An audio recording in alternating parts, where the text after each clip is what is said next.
베드로전서 2장 19절부터 25절 말씀 마음을 집중하시고 함께 읽어보십니다.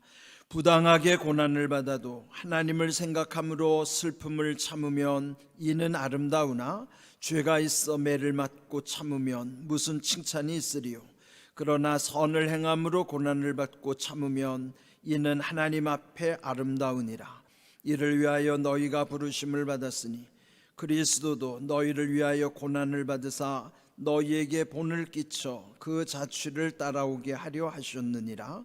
그는 죄를 범하지 아니하시고 그 입에 거짓도 없으시며 욕을 당하시되 맞대어 욕하지 아니하시고 고난을 당하시되 위협하지 아니하시고 오직 공의로 심판하시는 이에게 부탁하시며 친히 나무에 달려 그 몸으로 우리 죄를 담당하셨으니 이는 우리로 죄에 대하여 죽고 의에 대하여 살게 하려 하심이라. 그가 채찍에 맞음으로 너희는 나음을 얻었나니 너희가 전에는 양과 같이 길을 잃었더니 이제는 너희 영혼의 목자와 감독 되신 이에게 돌아왔느니라. 아멘. 오늘 제목을 보시면은 고난에는 뜻이 있다, 이 말씀처럼 우리 인생에는 고난의 연속이라고 또 표현하기도 합니다. 실상 이 고난과 고통이라고 하는 것은 의미상 그렇게 다르지 않아요. 고난이라고 하는 것은 한문 그대로 풀자면은 괴로움과 어려움이 고난이요, 또 괴로움과 아픔이 고통인 것입니다. 또 지금으로부터 한 40년 전에 옥하는 목사님께서 쓰신 책이 있어요. 고통에는 뜻이 있다. 그 부제목으로 고통을 다루시는 하나님의 손길, 이렇게 또 쓰여져 있습니다. 네, 그 책의 주된 내용에는 하나님께서 우리에게 복을 주실 때는 고난의 보자기에 싸서 주신다 하는 의미예요. 그러므로 고난은 변장하고 찾아오는 하나님의 축복이다, 그렇게 강조하는 내용이 있습니다. 이와 같이 고난과 고통이라고 하는 것을 누구나 원하지는 않지만은 우리 인생에 고난과 고통이 없는 사람은 아무도 없습니다. 다만 어떤 일로 고난을 당하느냐, 고통을 당하느냐, 그 종류가 다를 뿐이고 그에 대한 삶의 태도가 다를 뿐이에요. 또 어떤 분이 표현하기를 인간의 생로병사, 태어나는 것도 늙는 것도 병드는 것도 죽는 것도 결국 이것은 다 인생의 고통의 과정이라고 표현을 합니다. 이 외에도 또 사람과의 관계에 있어서의 고통이 있어요. 그 중에 큰 고통은 사랑하던 사람을 잃어버리고 이별해야만 하는 고통, 또 원망하고 증오하는 사람은 피할 수 없이 또 만나야만 하는 고통, 뿐만 아니라 자기가 원하는 것을 아무리 구해도 얻을 수 없는 고통도 또한 있습니다. 뿐만 아니라 우리의 감각하는 모든 것, 오감을 통해서 보고 듣고 우리의 이런 모든 감각을 통해서 쌓여지는 것에 집착함으로써 생기는 고통도 있다고 하는 것이에요.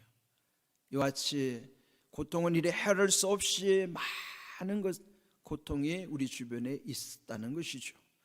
그런데 오늘 성경은 이런 인생의 모든 고난에 대해서 세 가지 유형으로 정리해 주고 있어요. 그렇다면 지금 여러분이 어떤 고난과 고통을 당할지라도, 또 앞으로 그런 일을 당한다 하더라도 우리 인생이 겪는 고난은 이 세 종류 중에 한 가지라고 이해할 수 있습니다. 첫 번째 고난은요, 19절 말씀처럼 부당한 고난이에요. 부당하게 고난을 받아도 하나님을 생각함으로 슬픔을 참으면 이는 아름다우나, 이렇게 표현된 것처럼 예전 성경에는요, 애매한 고난으로 번역을 했어요. 그게 부당하거나 애매한 것, 더 쉽게 표현하자면은 억울한 고난입니다. 만약에 내가 어떤 고난이나 고통받을 일을 했다면 그것을 내가 납득할 수가 있고 내가 겪는 고난을 이해하게 되면 그렇게 어렵지는 않아요. 우리 흔히 좀 속된 말로 그러잖아요. 내가 맞을 짓을 했으니까 맞는 거지. 그렇게 이해되면은 고난을 당하는 것도 그렇게 어렵지 않아요. 그런데 때때로 보면은 내가 왜 이런 고난을 당해야만 되는지 알 수 없을 때, 나는 뭐 잘못한 것이 없는 것 같은데 왜 나만 겪는 고난이냐고, 우리의 그 복음성가 가사처럼 원망하고 불평할 때가 있죠. 그렇게 도저히 납득할 수 없고 받아들일 수 없는 이런 고난을 당할 때 그 너무 힘든 거예요. 그러니까 이때 우리가 어떻게 해야 되는가에 대한 답을 주시는 것입니다. 그것은 다름 아닌 하나님을 생각하라는 거예요. 하나님을 생각해야만 그 슬픔을 참을 수 있다는 거예요. 그렇지 않고는 도저히 참아내기가 어렵습니다. 참지 못해서 마음의 병들이 생기기도 하는 것이죠. 그런데 그 순간에 아무리 억울하고 힘들어도 하나님을 생각한다면은 그 모든 것을 참아낼 수 있습니다. 그리고 그 결과는 아름답게 될 것이라고 약속하시는 거예요. 그런데 이 아름답다고 하는 표현의 원래 헬라어 원어는 카리스란 말을 처음 듣는 분이 있을지 모르지만 흔히 카리스마라는 말 많이 쓰죠. 그 카리스마라는 그 뜻은 은혜라는 뜻이에요. 그렇다면 하나님을 생각함으로 참는 사람에게는 하나님이 은혜를 베풀어 주신다는 뜻이에요. 또 은혜의 결과를 맺게 해 주시겠다고 하는 것이죠. 마태복음 6장 6절에도 보면은요, 모든 것을 아시는 하나님이라는 것을 기억해야 되는 거예요. 은밀한 중에 보시는 내 아버지께서 갚으시리라. 은밀하게 보신다는 건요, 우리도 몰래, 누구도 몰래, 하나님은 다 알고 계시다는 것이죠. 하나님 모든 것을 아시기 때문에 지금 내가 겪는 이 억울한 고난도 하나님이 아시기 때문에 참을 수 있는 거예요. 여러분, 삶에서 때로는 받아들일 수 없고 이해할 수 없고 억울하게 생각되는 고난이나 고통이 있을 때 이 말씀을 붙잡으셔야 돼요. 여러분이 하나님을 생각하게 되면 그 모든 것을 참을 수 있는 것이죠. 그럴 때 그 모든 것이 아름답게 이루어지겠다고 말씀하시는 것입니다. 그 다음 두 번째로 죄로 인한 고난이 있습니다. 20절 전반부에 보면은 죄가 있어 매를 맞고 참으면 무슨 칭찬이 있으리요. 죄로 인한 고난은 유익이 없다는 거예요. 그렇다면은 이 죄로 인한 고난이 우리 인생 가운데도 정말 많다는 걸 기억해야 됩니다. 문제는 내가 이게 죄로 인한 고난이라는 사실을 깨닫지 못하는 게 문제예요. 그럴 때 죄로 인한 고난인지 억울한 고난인지 알 수 없을 때는 먼저 내 자신이 주님 앞에 회개의 마음을 갖는 게 중요해요. 혹시 지금 내가 억울하게 여기두고 있지만은 그러나 이 속에 내가 알지 못하는 죄로 인한 고난이 올 수도 있다는 그 가능성을 인정해야 되는 것입니다. 부당하게 여기는 고난도 있지만은 실제로는 죄 때문에 오는 고난이 우리 삶 속에는 훨씬 더 많아요. 문제는 우리가 깨닫지 못하는 것이 문제인 것이죠. 그러면 여기 이 죄로 인한 고난에 대해서는 즉시로 회개하는 것, 빠르면 빠를수록 그것이 유익한 거예요. 시편 7편 12절을 보시면은 사람이 회개하지 아니하면 하나님은 그 심판의 칼을 갈고 계시고 그 심판의 활을 당기어 예비하고 계신다는 것이죠. 죄는요, 묻어둔다고 없어지지 않아요. 방치한다고 사라지는 것도 아니에요. 죄는 반드시 그 죄의 결과를 치르게 돼 있어요. 그러면 먼저 우리 자신이 하나님 앞에 내 안에 은밀하게 숨겨진 죄를 주님 앞에 다 내어놓아야 되는 거예요. 요즘 교회 안에도요, 이렇게 은밀한 죄들이 숨어 들어오고 있어요. 세상 사람들도 그런 짓 안 하는데 하물며 하나님의 자녀들이 나쁜 짓을 하고도 숨기고 있다고 하면 그는 하나님이 그냥 두지 않습니다. 몰래 바람 핀다든지 또 남을 억울하게 했다든지 악한 마음으로 산다든지 이런 모든 죄와 관련된 은밀한 죄들은요, 반드시 여러분이 해결해야 되는 거예요. 그 해결한다는 거 아니에요. 주님 앞에 다 토해내야만 하는 것입니다. 토해내야만 마침내 주님이 우리의 마음을 씻어주시는 거예요. 여러분, 마음에 거리낌이 있다면 그는 여러분 안에 무언가 은밀한 죄가 있기 때문에 마음에 거리낌이 있는 거예요. 그래서 죄에 대한 이 고난은 즉시로 회개하는 것이 지혜로운 방법이라는 것을 늘 기억해야만 하는 것입니다. 그런데 오늘 세 번째 고난은요, 적극 추천하는 고난입니다. 20절 후반부에 보면은 선을 행함으로 고난을 받을 때 그것을 참아내면 하나님 앞에 아름답다. 여기 아름답다는 것도 카리스, 은혜를 표현하는 것입니다. 그러면은 이 선을 행함으로 당하는 고난을 일컬어 예수님을 닮아가는 의로운 고난이라고 하는 것입니다.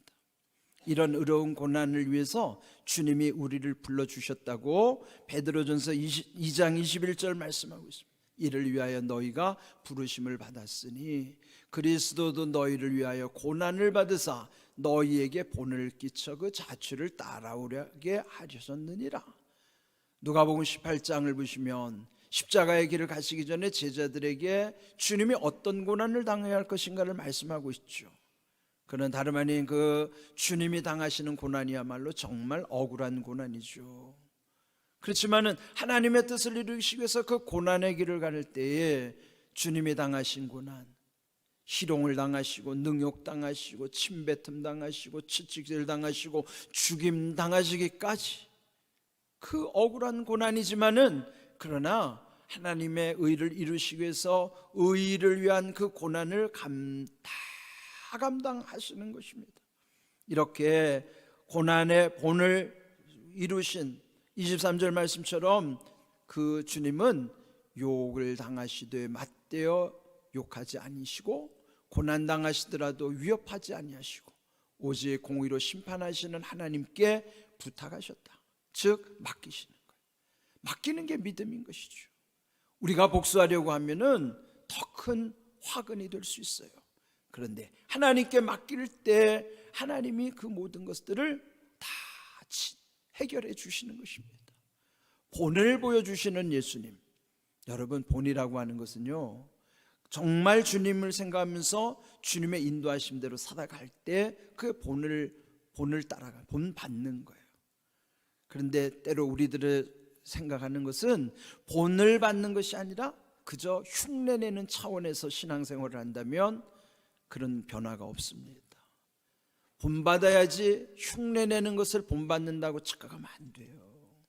신앙생활은 철저하게 예수님 말씀대로 살고 예수님을 본받아 살아가는 거예요. 본이라는 게 뭘까요? 처음에 아이들이 그림을 못 그리면 본을 만들어서 본 뜨고 그 본대로 이렇게 그리게 하는 연습을 하잖아요.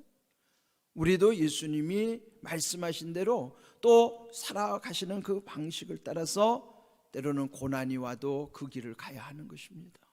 그것이 곧 의로운 고난이고 그 의로운 고난을 통해서 하나님의 선하신 뜻을 이루게 하시는 것입니다. 결국 그 모든 것은 십자가에서 완성하신 것이죠. 24절에 보시면 친히 나무에 달려, 즉 예수님이 십자가에서 그 몸으로 우리 죄를 담당하셨으니 예수님이 우리 죄를 다 담당하신, 다 받으신 거예요.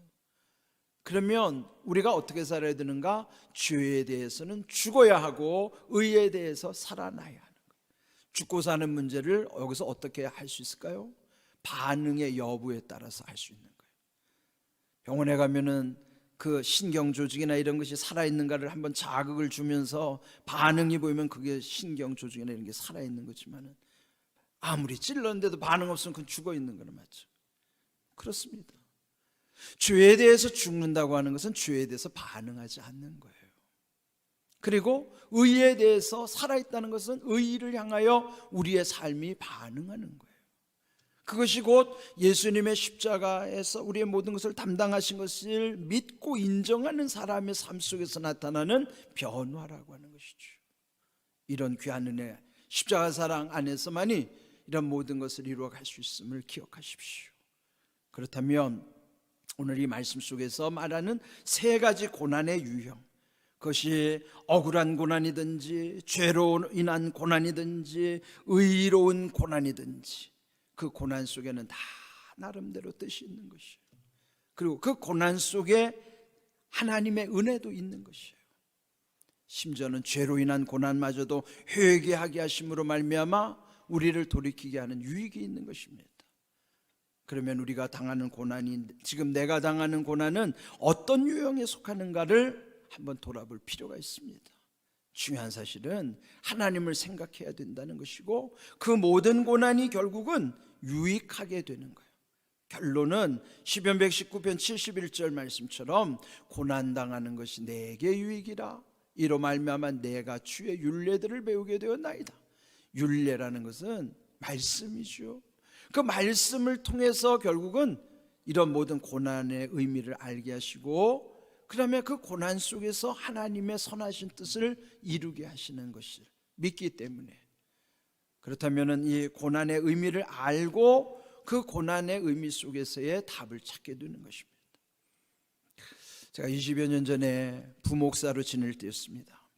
그때 한 젊은 부부가 남매를 두고 있었거든요.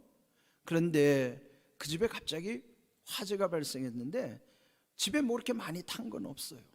그런데 이 남매가 그 연기에 질식해 가지고 죽게 됐어요. 그런데 안타까운 것은 그 문을 열고 나오면 되는데 그 출입구가 그거 이렇게 도어락이 어떻게 좀 복잡했는지 평소에는 익숙했던 것이 화재 중에는 너무나 당황해서 결국 문을 못 닫고 그 출입구 앞에서 두 아이가 죽은 거예요. 그러니까 그 젊은 부부가 얼마나 황당하겠어요. 두 아이를 다 잃어버렸으니. 그런데도요, 그 가정을 신방하고 이 말씀을 함께 나눴는데 정말 그 부부들이 하나님을 원망하지 않는 거예요. 예전에 자기들이 신앙생활을 다시 돌이켜보면서 더 열심히 신앙생활을, 부부가 함께 교회학교 교사 사명을 다시 감당하고 원망하는 대신에 자기들을 돌이키면서 더 하나님의 뜻을 사모하는 거예요. 하나님을 생각함으로 참아내더라고요. 그리고 나서 이태 후에 그 집에 새 생명이 태어났어요. 귀한 아들이 태어났는데 그 집의 분위기가 완전히 달라진 거예요. 하나님께서 다시 은혜 주시고 그 가정을 회복시키시는데요, 예전보다도 더 귀한 믿음으로 그 집이 세워지는 것을 보았습니다. 우리가 어떤 일을 당하든지 원망하고 불평하기 쉬운데, 그러나 하나님을 생각하면 이 모든 것을 다 이기게 하시고 그 참고 난 다음에 모든 결과는 아름답게 하시는 거예요. 이런 귀한 은혜를 우리 마음에 늘 새기시면서, 이제 우리 4월 다 지났어요. 이제 5월 가정의 달 앞두고 있습니다. 우리의 가정들을 다시 한번 돌이켜보면서 우리 자신들뿐만 아니라 우리 가정이 어떤 형편에서든지 늘 하나님을 생각하는 은혜 가운데, 또 어떤 일을 만나든지 간에 우리가 늘 감사함으로 하나님을 따라가는 믿음 가운데 이런 아름다운 역사를 이룰 수 있도록, 여러분이 모든 고난을 이길 수 있는 담대함을 오늘 이 말씀 속에서 여러분이 깨달아지시고 그 말씀을 붙잡고 승리하는 복된 믿음의 삶 되시기를 주님의 이름으로 축복합니다. 아멘.